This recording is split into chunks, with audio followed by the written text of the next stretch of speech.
नमस्कार। मेंस के लिए आंसर राइटिंग गाइडेंस प्रोग्राम में आपका स्वागत है।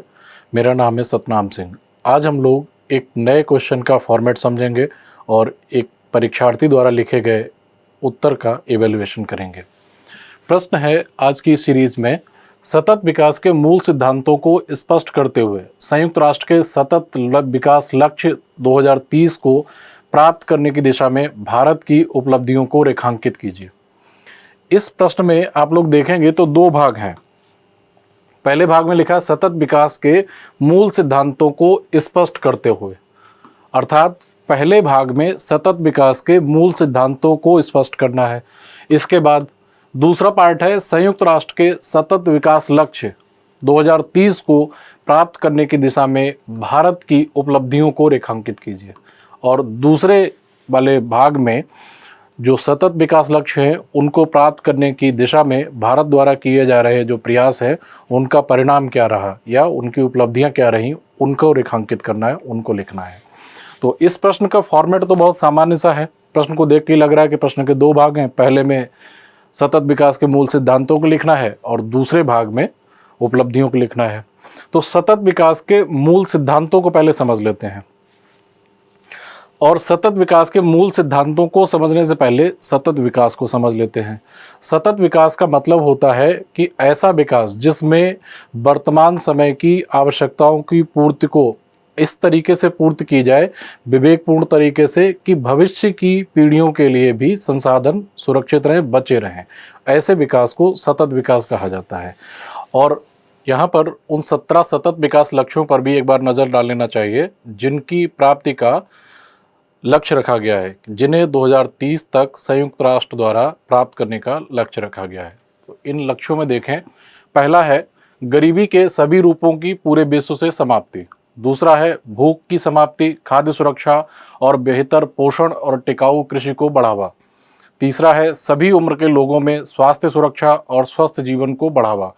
चौथा है समावेशी और न्याय संगत गुणवत्ता युक्त शिक्षा सुनिश्चित करने के साथ ही सभी को सीखने का अवसर देना।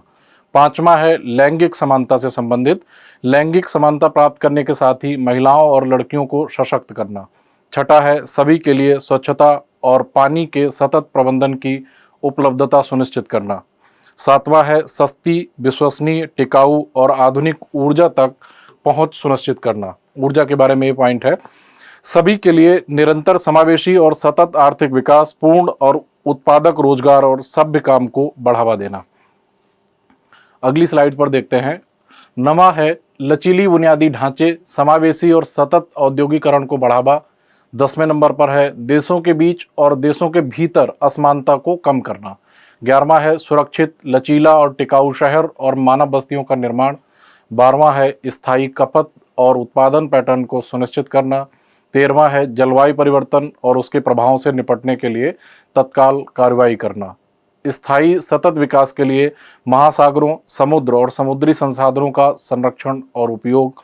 15वां है सतत उपयोग को बढ़ावा देने वाले स्थलीय पारिस्थितिकी प्रणालियों, सुरक्षित जंगलों और जैव विविधता के बढ़ते नुकसान को रोकने का प्रयास करना। 16वां है सतत विकास के लिए शांतिपूर्ण और समावेशी समितियों को बढ़ावा देने के साथ ही सभी स्तरों पर इन्हें प्रभावी, जवाबदेही बनाना ताकि सभी के लिए न्याय सुनिश्चित हो सके। और 17वां और अंतिम लक्ष्य है सतत विकास के लिए वैश्विक भागीदारी को पुनर्जीवित करने के अतिरिक्त कार्यान्वयन के साधनों को मजबूत बनाना। ये वे 17 लक्ष्य है जिन्हें संयुक्त राष्ट्र द्वारा सन 2030 तक प्राप्त करने का लक्ष्य निर्धारित किया गया है। सतत विकास के मूल सिद्धांत क्या क्या हो सकते हैं, इसके लिए मैंने एनसीईआरटी से एक आप लोगों के लिए ये इमेज ली हुई है। ये क्लास 8 की एनसीईआरटी की ज्योग्राफी की भूगोल विषय की जो कक्षा 8 की एनसीईआरटी है उसमें ये इमेज दी गई है। सतत पोषणीय विकास के कुछ सिद्धांत। पहला है जीवन के सभी रूपों का आदर करना और देखभाल करना, मानव जीवन की गुणवत्ता को बढ़ाना, पृथ्वी की जीवन शक्ति और विविधता का संरक्षण करना, प्राकृतिक संसाधनों के ह्रास को कम से कम करना, पर्यावरण के प्रति व्यक्तिगत व्यवहार और अभ्यास में परिवर्तन, समुदायों को अपने पर्यावरण की देखभाल करने योग्य बनाना।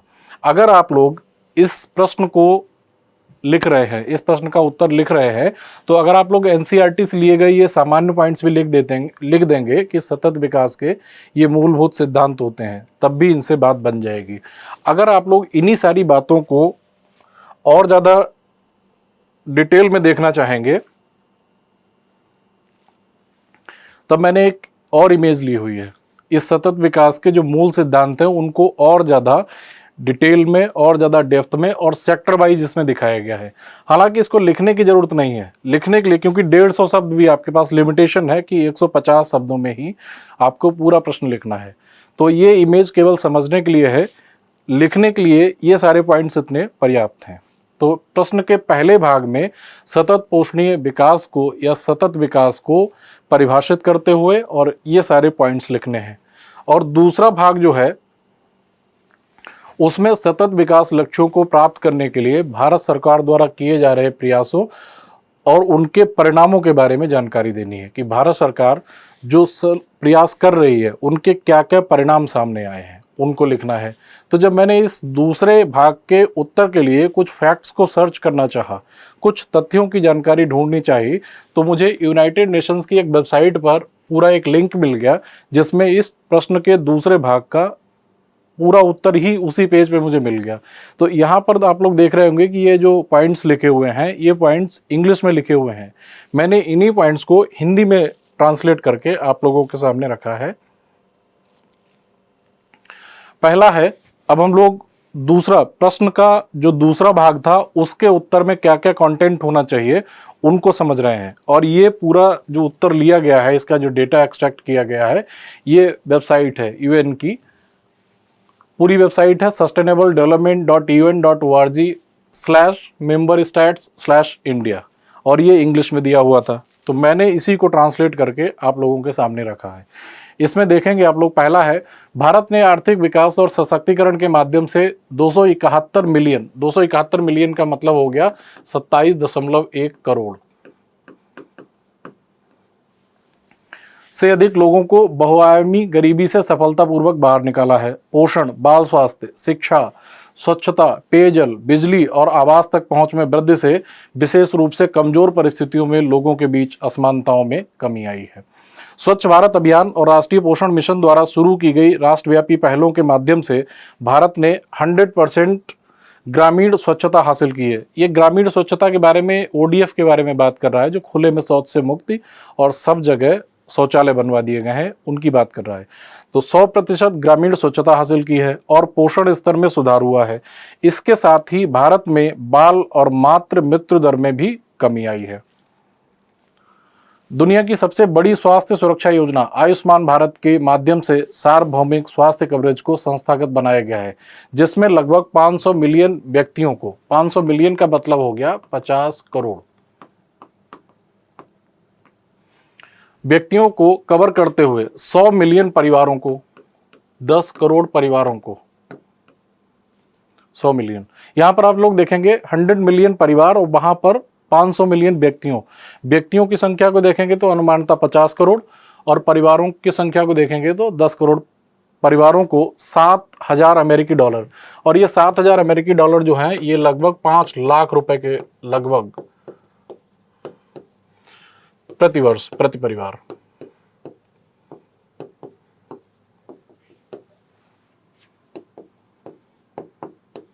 आयुष्मान भारत जो योजना है उसमें प्रति परिवार प्रति वर्ष 5 लाख रुपए कवर प्रदान किया गया, सुरक्षा कवर। इसके अलावा लिखा हुआ है Jan Dhan Aadhaar mobile, JAM Trinity के माध्यम से, त्रिमूर्ति का मतलब है तीनों चीजों के संयोजन के माध्यम से वित्तीय समावेशन, जनधन योजना, राष्ट्रीय वित्तीय समावेशन योजना द्वारा सहायता प्राप्त बैंक खातों तक सार्वभौमिक पहुंच, जनधन अकाउंट खुलवाए गए हैं।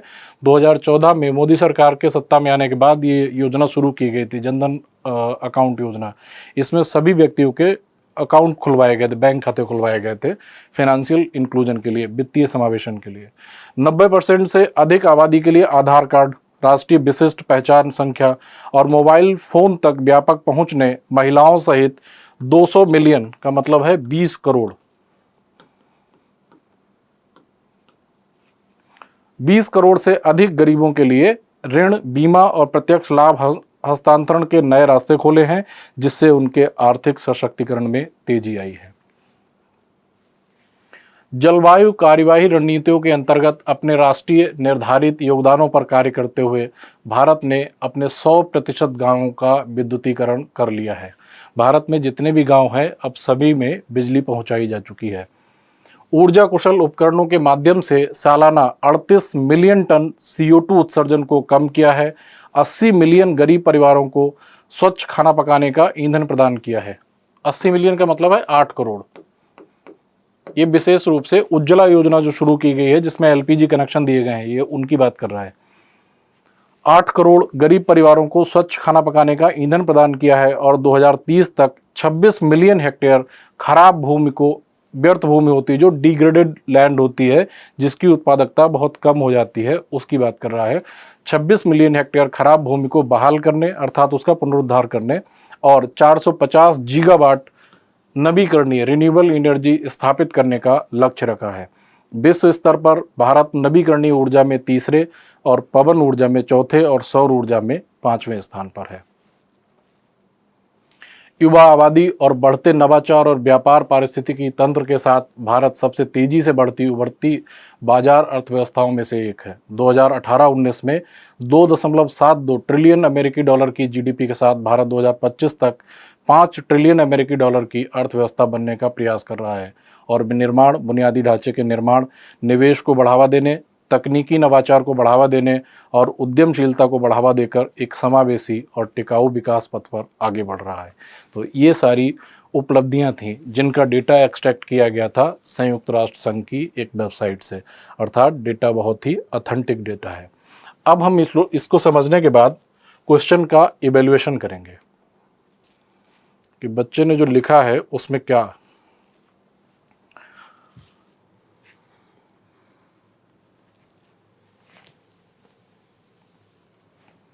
सतत विकास वर्तमान पीढ़ी के कर्तव्य व भावी पीढ़ी के अधिकार पर आश्रित एक अवधारणा है, अर्थात वर्तमान पीढ़ी द्वारा संसाधनों का वितरण व दोहन न्यायोचित होना चाहिए ताकि भावी पीढ़ी अपने जीवन के अधिकार से वंचित न हो। बिल्कुल सही बात लिखी है, अच्छी भूमिका लिखी है। अगर ये यहीं पर ब्रटलैंड कमीशन का एक लाइन में रेफरेंस दे देता कि ब्रटलैंड यहीं पर लिख देता,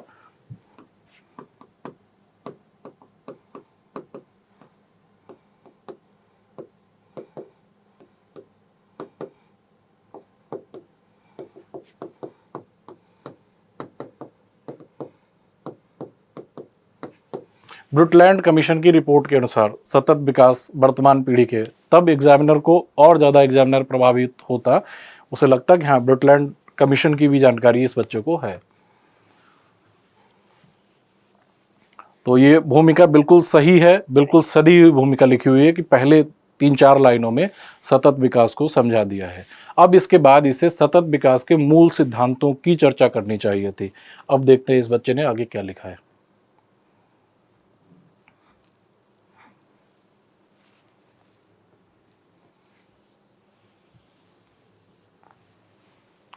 संयुक्त राष्ट्र संघ द्वारा दी गई इस अवधारणा में कुल 17 लक्ष्य हैं जिन्हें प्रत्येक सदस्य देश को वर्ष 2030 तक पूरा करना है। ये बात भी सही है। SDG में 17 लक्ष्य, 169 अदर ऑब्जेक्टिव्स दिए गए हैं, तो जो लक्ष्य हैं वे 17 हैं, ये बात भी सही है। इनमें से प्रमुख लक्ष्य निम्नवत हैं। अब ये बच्चा थोड़ा सा यहाँ से भटक गया है क्योंकि लक्ष्यों के बारे में जानकारी नहीं मांगी गई थी।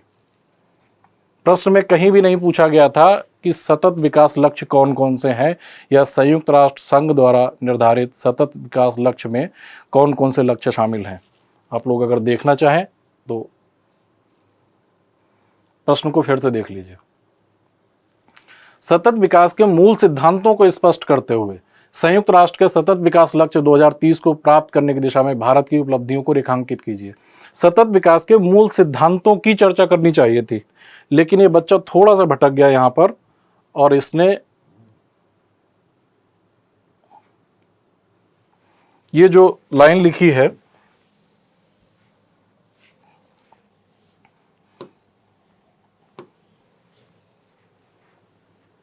इनमें से प्रमुख लक्ष्य निम्नवत हैं, जैसे शून्य गरीबी, शून्य भुखमरी, शुद्ध ऊर्जा, लैंगिक समानता। इनकी यहाँ पर ज़रूरत नहीं थी। इस बात को पूरा करने के बाद इस बच्चे को ये सारे सिद्धांत लिखने चाहिए थे, और ये सिद्धांत एनसीईआरटी में क्लास 8th की एनसीईआरटी में साफ साफ लिखे हुए हैं, सतत पोषणीय विकास के कुछ सिद्धांत। तो इसे इन सिद्धांतों की चर्चा करनी चाहिए थी, और इस बच्चे ने यहाँ पर जो 17 लक्ष्य निर्धारित किए हैं उनमें से कुछ लक्ष्यों को लिखने का प्रयास किया है जो कि इर्रिलेवेंट है, इस इंफॉर्मेशन की जरूरत नहीं थी। आगे देखते हैं इस बच्चे ने क्या लिखा है। भारत सरकार द्वारा उठाए गए प्रमुख कदम। अब यहाँ पर फिर ये बच्चा भटक गया है। ये पहले ही लिख दिया गया है प्रश्न में कि सतत विकास लक्ष्य 2030 को प्राप्त करने की दिशा में भारत की उपलब्धियों को रेखांकित करना।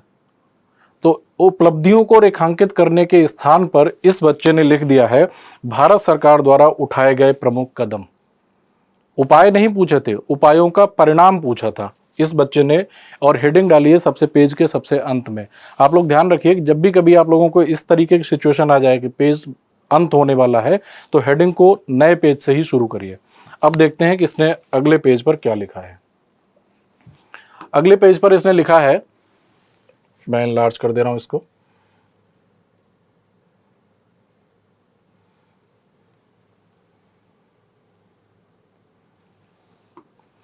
मनरेगा योजना के तहत रोजगार देना, ठीक है, ये तो उपाय हो गया।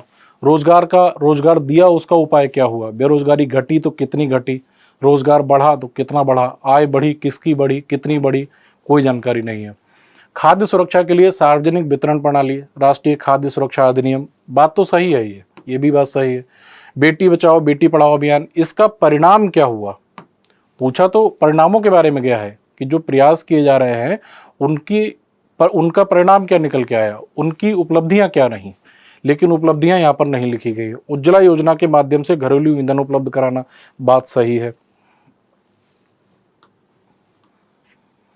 जलवायु परिवर्तन रोकने के लिए अर्थव्यवस्था का विकार्बनीकरण करने का प्रयास, राष्ट्रीय ग्रीन हाइड्रोजन मिशन, ऊर्जा संक्रमण से मैं नहीं समझ पा रहा हूँ ये क्या कहना चाह रहा है। राष्ट्रीय ग्रीन हाइड्रोजन मिशन, बात ये भी सही है। जलवायु परिवर्तन रोकने के लिए अर्थव्यवस्था का विकार्बनीकरण करने का प्रयास, विकार्बनीकरण से मैं नहीं समझ पा रहा हूँ ये क्या कहना चाह रहा है। कार्बन उत्सर्जन को कम करना हो सकता है, इसका समझाने का प्रयास रहा हो। प्रधानमंत्री मत्स्य संपदा योजना, आहार उपलब्ध कराने के लिए, वित्तीय समावेशन हेतु 75 डिजिटल बैंकिंग यूनिट का निर्माण, डाकघरों द्वारा वित्तीय सुविधा, बात ये भी सही है।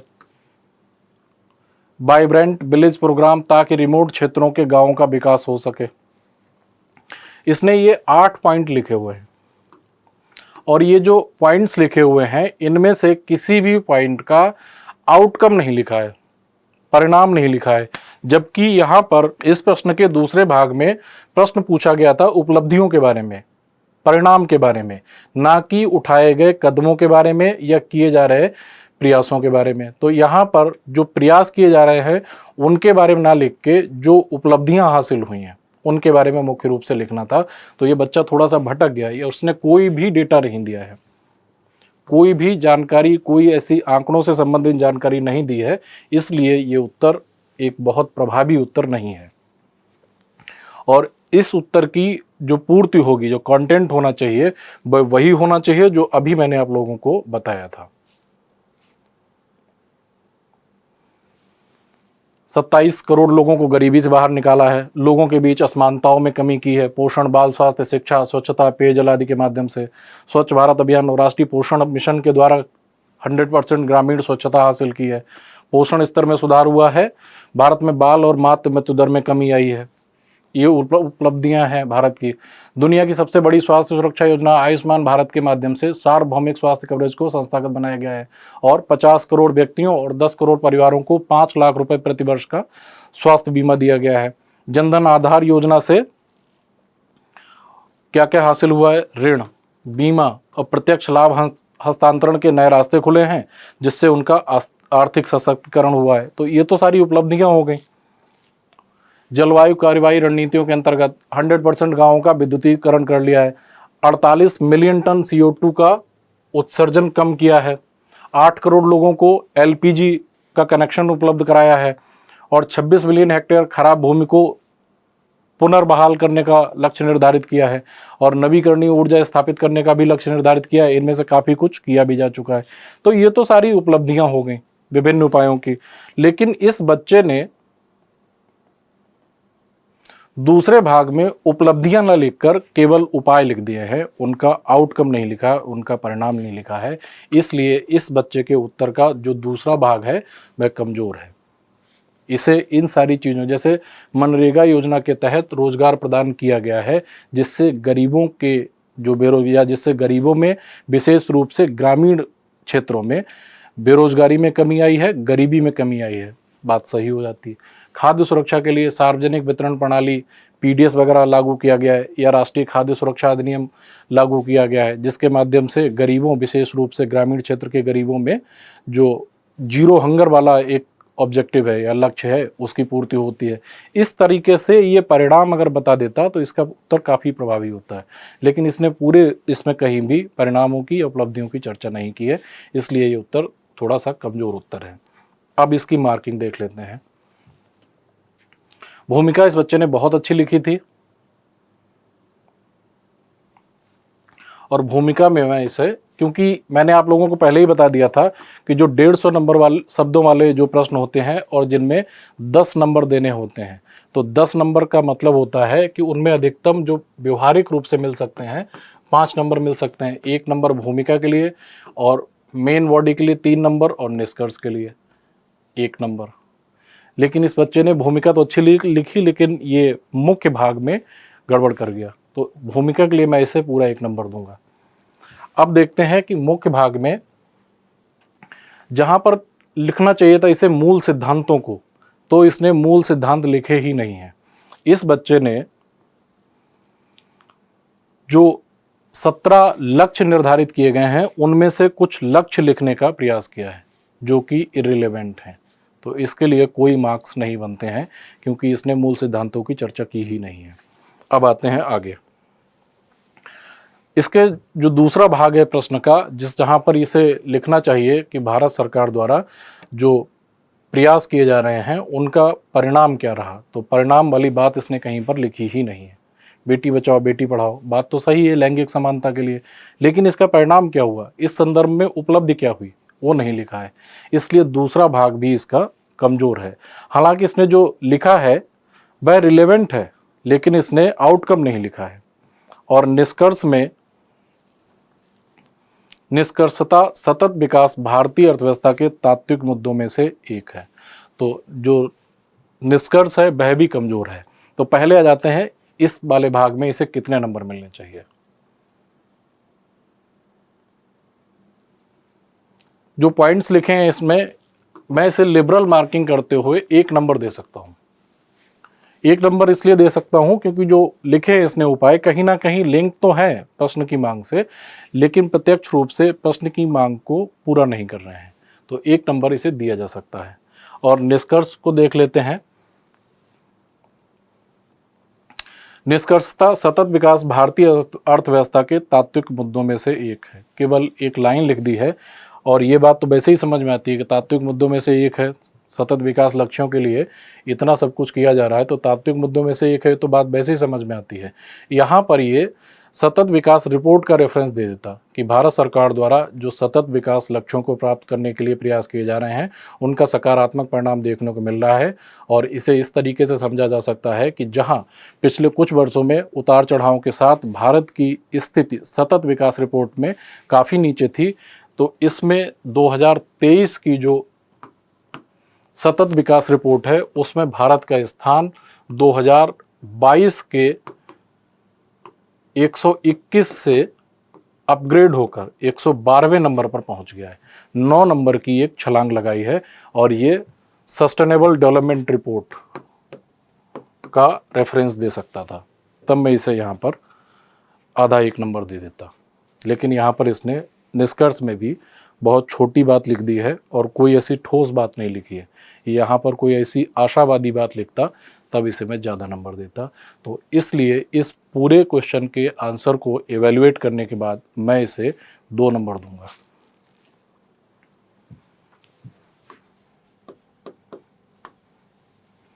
प्रयास इसका अच्छा था, लेकिन प्रश्न की मांग को नहीं समझ पाया ये बच्चा, इसलिए थोड़ा सा ये भटक गया। तो ये प्रश्न जो है सतत विकास का, ये प्रश्न अर्थव्यवस्था से संबंधित खंड में भी पूछा जा सकता है, ये राज्य व्यवस्था जो गवर्नेंस वाला भाग है उसमें भी पूछा जा सकता है, भूगोल में भी पूछा जा सकता है, पर्यावरण एवं पारिस्थितिकी से जुड़े जो क्षेत्रक है उसमें भी पूछा जा सकता है। प्रश्न बड़ा सामान्य सा है, लेकिन इसका उत्तर इतना सामान्य नहीं था, हम लोगों ने देख लिया।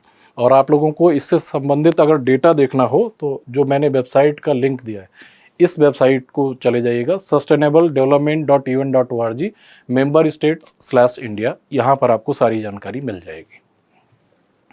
और अब हम लोग अगले सेशन में, अगले एपिसोड में मिलेंगे। धन्यवाद, नमस्कार।